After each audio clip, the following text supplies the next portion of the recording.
marraskuussa peliviikko, valtakunnallinen peliviikko, eikö niin? Kyllä. 10. päivä maanantaina alkaa ja 15. päivä päättyy, tai 16 itse asiassa. Joo, 15. päivä huipentuu kansalliseen pelipäivään.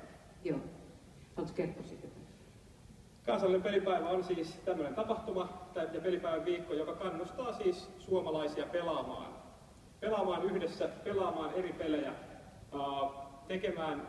tekemään kokeiluja pelillisyyden kanssa. Se on semmoista niin kuin pelien ja pelikulttuurin ylistystä. Se ei ole niin rajattu se, että mitä pelataan. Olkoon se sitten jotain digitaalisia pelejä, olkoon se mörkkyä, olkoon se pihapelejä, lautapelejä, mitä ikinä. Sen on tarkoitus palauttaa vähän mieliin sitä, minkä takia pelataan, miksi pelaaminen ja leikkiminen on ihmiselle niin hauskaa ja yleistä toimintaa, ja minkä takia me siihen silti suhtaudutaan monesti semmoisella aika niin kuin ohittavalla asenteella. Me haluttaisiin tässä yhteydessä nyt vielä oikeastaan haastaa tähän samaan pelipäivään ja peliviikkoon nimenomaan koulut, oppilaat ja opettajat. Niin että tuon peliviikon aikana ja pelipäivän aikana jokainen, joka on koulussa töissä, haastaisi jonkun töissä tai opissa, niin haastaisi jonkun peliin, pelaamiseen. Muista sitten, kun menet kouluun, niin 15. päivä perjantaina haastaa luokkasi johonkin tosi sun mielestä kivaan juttuun. Joo. Hyvä. Haastaminen sinänsä, sen ei tarvitse olla mikään iso juttu. Itsensäkin voi haastaa, kaverit voi haastaa. Pienimmillään se haastaminen voi olla sitä, että haastan itseni kokeilemaan jotain peliä.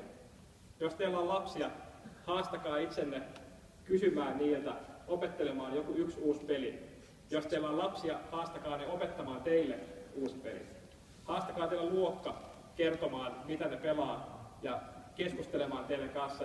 Jos pelaaminen on teille itselle vierasta, niin haastakaa joku kertomaan teille siitä, että jos itse tunnette hyvin pelien maailmaa, niin haastakaa itsenne opettamaan sitä eteenpäin. Tärkeintä on se, että mennään eteenpäin ja semmoisin sopivin askelin.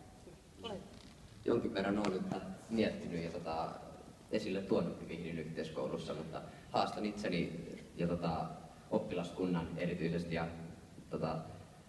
Vihdin yhteiskoulussa järjestämään tämmöisen pelillisyys työpajapäivän tai hetken ainakin.